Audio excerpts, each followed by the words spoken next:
कक्षा 9th में science subject को पढ़ेंगे। तो इस साइंस में क्या करेंगे, सबसे पहले पढ़ेंगे फिजिक्स वाले पोर्शन को, उसके बाद केमिस्ट्री वाले को, और फिर इसके बाद पहले फिजिक्स को, फिर केमिस्ट्री को, इसके बाद बायो वाले पोर्शन को पढ़ेंगे। तो फिजिक्स से की जो चैप्टर स्टार्ट हैं वो 8 चैप्टर से स्टार्ट है, जिसका नाम है गति। इसको इंग्लिश में मोशन कहते हैं। तो इस अध्याय को पढ़ने से पहले इसकी कुछ सामान्य जानकारी पढ़ेंगे, जैसे सदिश अदिश राशियाँ। तो इसमें जो अदिश राशि है सबसे पहले उसको पढ़ेंगे। इसको इंग्लिश में स्केलर क्वांटिटी कहते हैं। तो इसकी जो डेफिनेशन होती है वो होती है कि वे भौतिक राशि जिनमें केवल परिमाण होता है, दिशा नहीं, उसे क्या कहते हैं, अदिश राशि कहते हैं। परिमाण को हम इस प्रकार से व्यक्त करते हैं, जैसे मोड ऑफ ए लिखा तो ये क्या है, परिमाण है। जैसे द्रव्यमान, समय, आयतन, कार्य, समय, ऊर्जा। ठीक, ये सभी कौन सी राशि कहलाती हैं, ये अदिश राशि के अंतर्गत आती हैं। इसमें विद्युत धारा, ताप, टेम्परेचर, प्रेशर, ये भी अदिश राशियों के अंतर्गत आती हैं। तो जिनमें केवल परिमाण होता है, दिशा नहीं होती है, वो कौन सी राशि कहलाती हैं, अदिश राशि कहलाती हैं। इसके बाद पढ़ेंगे सदिश राशि।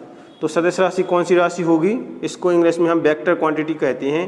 तो वे भौतिक राशियाँ जिनमें परिमाण के साथ साथ क्या होता है, दिशा भी होती है, तो वो सदिश राशियाँ कहलाती हैं।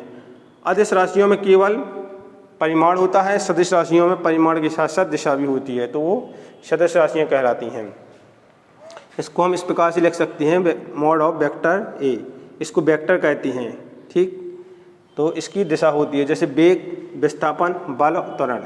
तो वेग की भी दिशा होती है, विस्थापन की दिशा, बल की दिशा, त्वरण की दिशा होती है। तो इसमें क्या होता है, परिमाण भी होता है, उसके साथ दिशा भी होती है, तो उसे सदिश राशियाँ कहते हैं। दूरी की परिभाषा को पढ़ेंगे।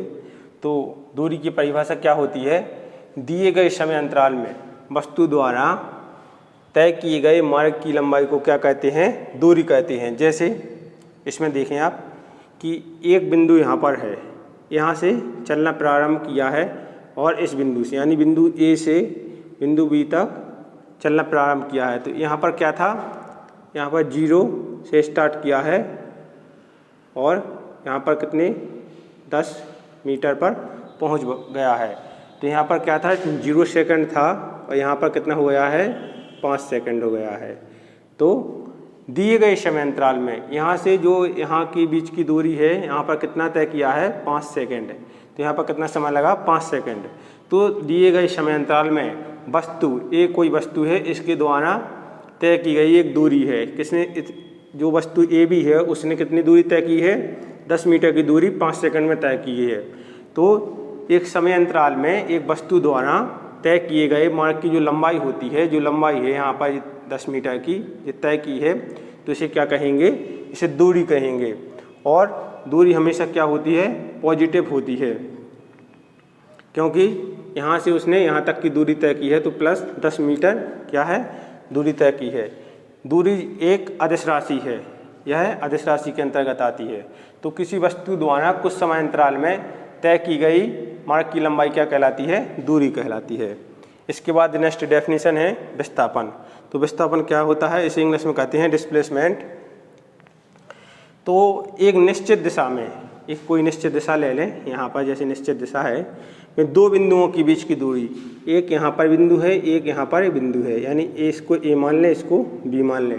तो इनके बीच की दूरी, जो न्यूनतम दूरी होगी, जैसे इसके बीच की जो न्यूनतम दूरी है, जैसे 5 मीटर, तो इसके बीच की जो न्यूनतम दूरी है उसे क्या कहेंगे, हम विस्थापन कहेंगे।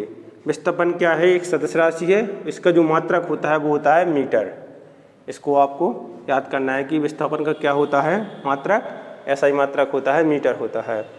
इसके बाद नेक्स्ट डेफिनेशन है चाल की। चाल यानी स्पीड। तो जब कोई सी भी गाड़ी की स्पीड कहते हैं तो वो क्या होती है, उसकी चाल होती है। ठीक, कितने की स्पीड में कोई गाड़ी चल रही है, यानी कोई जैसे गाड़ी है वो 70 की स्पीड में चल रही है, तो वो क्या होगी, उसकी चाल होगी। तो किसी वस्तु द्वारा प्रति सेकंड तय की गई दूरी को, यानी यहाँ से जैसे यहाँ तक चलें तो कितने, जैसे 5 सेकंड में कितनी भी दूरी को वस्तु द्वारा प्रति सेकंड में तय की गई दूरी, यानी ए से एक वस्तु है, यहाँ पर 5 सेकंड में कितनी 50 मीटर क्या है दूरी तय कर लेती है, तो इसको क्या कहेंगे, उसको चाल कहेंगे। यानी दूरी और समय के अनुपात को क्या कहते हैं, चाल कहते हैं। यानी यह क्या है, एक अदिश राशि है, इसका जो मात्रक होगा वो होगा मीटर प्रति सेकंड होगा। तो गति चैप्टर को पढ़ने से पहले हमने कुछ सामान्य जानकारी पढ़ी है, इसके बाद हम त्वरण की परिभाषा को पढ़ेंगे। बुक में देखिए पेज नंबर कितना 133, इसमें क्या है 8.3 हेडिंग हो, उसमें लिखा है वेग में परिवर्तन की दर, तो उसको पढ़ेंगे सबसे पहले। तो इसमें क्या है, इसमें त्वरण की जो डेफिनेशन है उस वो किस प्रकार से आई है इसको समझेंगे। तो त्वरण क्या होता है, समय के साथ वेग में परिवर्तन, अर्थात जैसे ही वेग में परिवर्तन हो किसके साथ, समय के साथ, तो उसे क्या कहेंगे, त्वरण कहेंगे। इसको एक एग्जाम्पल के माध्यम से भी समझेंगे। सबसे पहले इसकी डेफिनेशन को पढ़ते हैं। तो त्वरण का जो फॉर्मूला होता है वो होता है वेग में परिवर्तन की दर बटे समय अंतराल। वेग में किस प्रकार का परिवर्तन होगा, जैसे कोई वस्तु गति कर रही है, यदि वो वस्तु ए से बी तक पहुंच जाए तो ये क्या होगा, उसका प्रारंभिक वेग, ये क्या होगा अंतिम वेग। यानी 5 सेकंड यहाँ पर क्या था, उसकी प्रारंभिक वेग क्या था, 0 प्रति मीटर स्क्वायर था, ठीक, 0 मीटर प्रति सेकंड स्क्वायर। यहाँ पर आ गया 5 मीटर प्रति सेकंड स्क्वायर। तो क्या किया उसने, प्रारंभिक वेग से अंतिम वेग, यानी वेग में क्या हुआ है, परिवर्तन हुआ है, यानी 0 से 5। तो इसका क्या होगा, वेग में परिवर्तन की दर अंतिम वेग माइनस प्रारंभिक वेग बटे समय अंतराल। अंतिम वेग को v से प्रदर्शित करते हैं, प्रारंभिक वेग को u से प्रदर्शित करते हैं, समय अंतराल को t रखते हैं। जो त्वरण होता है उसको किससे, a से प्रदर्शित करते हैं। यानी वेग का जो ऐसा ही मात्रक होगा वो होगा कितना, और जो ये दोनों क्या हैं वेग हैं तो इनका मात्रक होगा मीटर प्रति सेकंड, और समय का क्या सेकंड। ये ऊपर जाएगा तो ये हो जाएगा मीटर प्रति सेकंड स्क्वायर, और प्रति सेकंड स्क्वायर को जैसे एक ऐसा लिखा है मीटर प्रति सेकंड स्क्वायर, ये ऊपर जाएगा तो ये माइनस का हो जाएगा, तो इसको हम इस प्रकार से भी लिख सकते हैं, ठीक। त्वरण क्या होता है, धनात्मक भी हो सकता है, ऋणात्मक एवं शून्य भी हो सकता है। यानी यदि एक समान वेग से यदि क्या गति करे तो उसे वो क्या होगा, धनात्मक होगा। यदि वो क्या करे, रुक कर करे तो वो ऋणात्मक त्वरण होगा, और यदि वो गति नहीं करे तो वो शून्य त्वरण होगा। त्वरण को किससे, ए से प्रदर्शित करते हैं, ठीक है। यहाँ पर ये इसका क्या है, मान लिख दिया है कि त्वरण को ए से, प्रारंभिक वेग का जो प्रदर्शित करते हैं वो u से, अंतिम वेग को v से, और समय अंतराल को t से। त्वरण की इकाई क्या होती है, मीटर प्रति सेकंड स्क्वायर। त्वरण क्या है, एक सदिश राशि है। इसके बाद इसकी कुछ न्यूमेरिकल क्वेश्चन हैं, उनको पढ़ेंगे, ये कि त्वरण को किस प्रकार से निकालती हैं। तो जैसे यहाँ पर बिंदु A है और यहाँ पर क्या है, बिंदु B है। एक वस्तु क्या है, t बराबर 0, यानी 0 समय में क्या है चलना प्रारंभ करती है, ठीक है। तो इसकी क्या है स्पीड, 10 मीटर प्रति सेकंड है। तो यह 10 मीटर प्रति सेकंड के वेग से चल रही है, ठीक है। t बराबर 10, यानी t बराबर 10 सेकंड में ये कहाँ पर 60 मीटर प्रति सेकंड की वेग से हो जाती है। तो इसने यहाँ से यहाँ तक कितनी दूरी की, 10 सेकंड तय की है। तो इसका जब त्वरण निकालेंगे तो इसका त्वरण हो जाएगा क्या, a बराबर, त्वरण का जो फॉर्मूला होता है वो होता है क्या, त्वरण बराबर वेग में परिवर्तन की दर बटे क्या, समय अंतराल। वेग में परिवर्तन की दर क्या है, तो v माइनस u।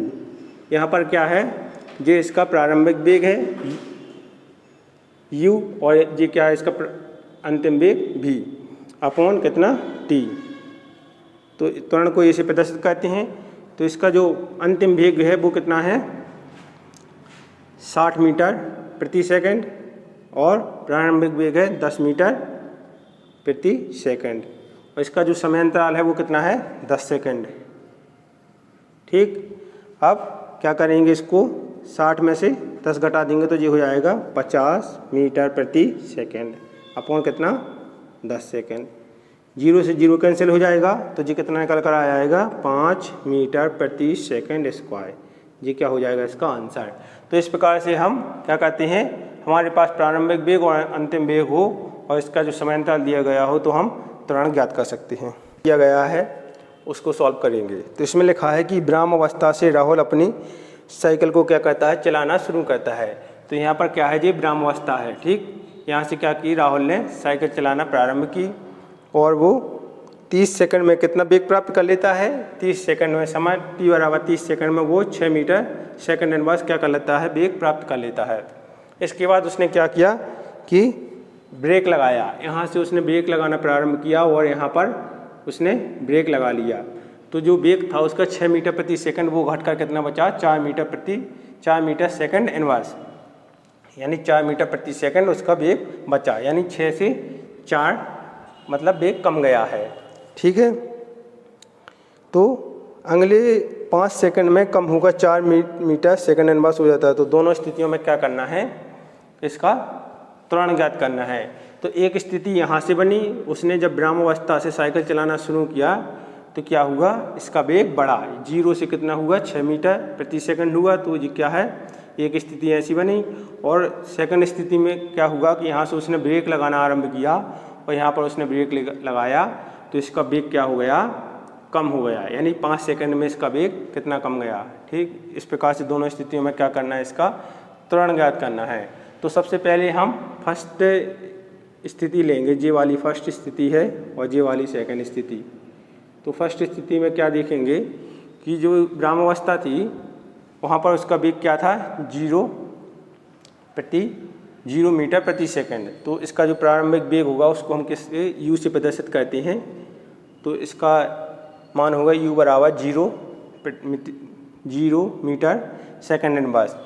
और जो प्रथम स्थिति में यहाँ से उसने यहाँ तक 30 सेकंड में कितना वेग प्राप्त कर लिया था, 6 मीटर सेकंड इनवर्स। तो अंतिम वेग क्या हो गया उसका, v बराबर 6 मीटर सेकंड इनवर्स। ठीक है, और उसका जो समय का अंतराल था उसने यहाँ से यहाँ तक कितनी दूरी कितने समय में तय की है, इस वेग को प्राप्त किया उसने 30 सेकंड में। तो क्या हो जाएगा, इसका समय अंतराल हो जाएगा 30 सेकंड। इसके बाद हमने अभी त्वरण की परिभाषा से उसका जो फॉर्मूला प्राप्त किया था वो किया था कि समय में क्या है, वेग में क्या हुआ है, परिवर्तन की दर बटे समय अंतराल। तो यहाँ पर क्या हो रहा है, वेग में परिवर्तन हो रहा है प्रारंभिक वेग से अंतिम वेग, यानी 0 से 6 तक। तो अंतिम वेग माइनस प्रारंभिक वेग अपॉन समय अंतराल, इसका जो फॉर्मूला होता है उसमें मान रख देंगे v minus you upon T. तो अंतिम वेग का मान हमारे पास 6 मीटर सेकंड इनवर्स है और प्रारंभिक वेग का मान 0 मीटर सेकंड इनवर्स है। तो 6 माइनस 0 अपॉन समय अंतराल का मान हमारे पास 30 सेकंड है, तो इसमें रख देंगे 30 सेकंड। इसके बाद देखेंगे यहाँ पर कि a बराबर 6 अपॉन कितना 30। तो इसको कैंसिल कर देंगे, 6 से 6 1 जा 6 5 जा 30, 1/5 आ जाएगा। 5 का 1 में क्या करेंगे, डिवाइड करेंगे तो ये हो जाएगा 0.2 मीटर सेकंड माइनस 2, यानी जो यहाँ पर सेकंड था, जो सेकंड था ये ऊपर जाएगा तो ये कितना हो जाएगा, सेकंड माइनस 2। इसके बाद इसका सेकंड केस देखेंगे, ये इसकी प्रारंभिक स्थिति बनेगी सेकंड केस में, और ये इसकी अंतिम, ये इसकी प्रारंभिक और ये इसका अंतिम वेग बनेगा।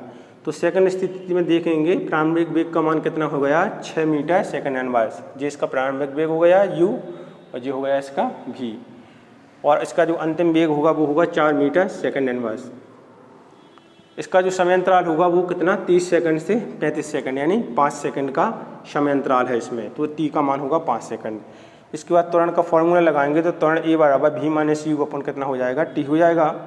इसके बाद जो अंतिम वेग है हमारे पास 4 मीटर प्रति सेकंड, उसको रख देंगे और प्रारंभिक वेग 6 मीटर प्रति सेकंड।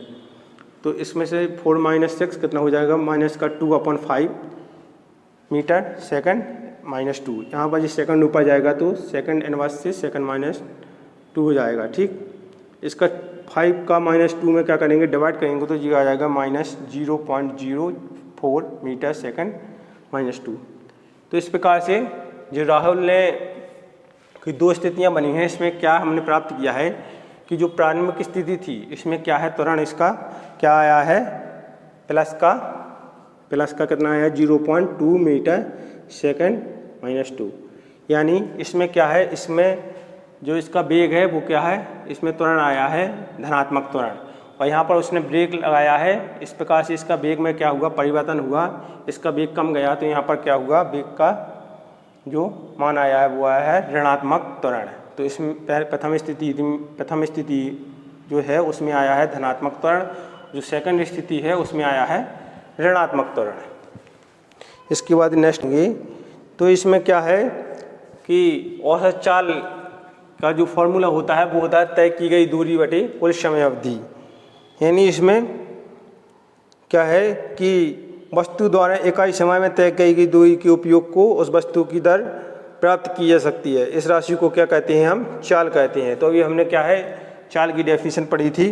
इसके बाद इसका जो औसत चाल होता है वो उसका फॉर्मूला, औसत चाल है जो उसका जो फॉर्मूला है तय की गई दूरी बटे कुल समय अवधि। यानी जो टी समय है, ठीक है, टी समय है तो उसमें क्या करना है, एक वस्तु एस दूरी तय करती है, यानी टी समय में एक वस्तु एस दूरी तय करती है तो इसका जो फॉर्मूला होगा, इसकी चाल होगी वो होगी v बराबर एस अपॉन कितना टी होगी। ठीक है, इससे रिलेटेड कुछ हमारे बुक में न्यूमेरिकल क्वेश्चन हैं, उनको सॉल्व करेंगे।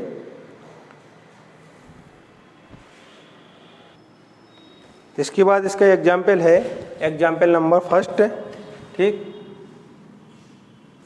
इसको पढ़ेंगे। इसमें कहा गया है कि एक वस्तु 16 मीटर की दूरी 4 सेकंड में तय करती है। यानी इसकी दूरी कितनी है, 16 मीटर की दूरी जो है 4 सेकंड में तय करती है। और पुनः एग्जाम्पल फर्स्ट है, एक वस्तु 16 मीटर की दूरी 4 सेकंड में तय करती है। ठीक है, इसको सॉल्व करेंगे। तो इसमें दिया गया है कि एक वस्तु क्या है 16 मीटर की दूरी 4 सेकंड में तय करती है। यानी यहाँ से एक वस्तु है वो कितना टाइम लेती है, 4 सेकंड। ठीक है, यहाँ पर 0 था, यहाँ पर 4 सेकंड में कितनी 16 मीटर की उसने दूरी तय की है। ठीक है, इसके बाद पुनः 16 मीटर की दूरी वो 2 सेकंड में, यहाँ से यहाँ तक उसने फिर से 16 मीटर की दूरी की है और कितना समय कितना लिया है, सिर्फ 2 सेकंड लिया है। तो यहाँ पर हो जाएगा कितना 6, यहाँ पर 2 सेकंड का समय लिया है। ठीक है, तो वस्तु की क्या है औसत चाल क्या होगी। क्वेश्चन में हमसे पूछा गया है कि वस्तु की औसत चाल क्या होगी। यानी एक वस्तु है वो 4 सेकंड में कितना 16 मीटर दूरी तय करती है और अगले 2 सेकंड में 16 मीटर की दूरी तय करती है। तो क्या है इसकी औसत चाल क्या है, तो हम इसको लिखेंगे कि वस्तु द्वारा तय की गई कुल दूरी। इसने कितनी दूरी तय की है, इसने 4 सेकंड में पहले 16 मीटर दूरी तय की है तो इसको लिखेंगे 16 मीटर प्लस 2 सेकंड में इसने कितनी दूरी तय की है 16 मीटर। तो टोटल इसकी दूरी कितनी हो गई 32 मीटर। ठीक है, इसके बाद इसका जो समय है तो इसने कुल समय कितना लिया है, पहले इसने 4 सेकंड में तय की थी कितनी 16 मीटर और इसके बाद 2 सेकंड में उसने कितने की 16 मीटर। तो ये कितना हो गया टोटल, यहाँ से 0 से 6 यानी 6 सेकंड हो गया इसका समय। अब क्या निकालना है, इसका औसत चाल निकालनी है। औसत क्या निकालना, औसत चाल निकालना। तो इसका फॉर्मूला क्या होता है औसत चाल का, अभी औसत चाल का जो फॉर्मूला पढ़ा था वो क्या पढ़ा था कि तय की गई कुल दूरी, तय की गई कुल दूरी बटे कितना समय अंतराल, मतलब कुल समय लिया गया समय यानी कुल समय। तुम्हारे पास कुल दूरी कितनी है 32 मीटर और समय कितना है 6 सेकंड। तो इसको डिवाइड करेंगे तो ये कितना हो जाएगा, इसका इसमें करेंगे तो ये हो जाएगा 5.33 मीटर प्रति सेकंड। ये क्या हो जाएगा, इसका आंसर हो जाएगा। ये क्या निकल कर आई है इसकी औसत चाल। ठीक, तो इस प्रकार से हमने इस एग्जाम्पल को सॉल्व कर लिया है। ये है आपका कितना पेज नंबर 112 पर। ठीक है।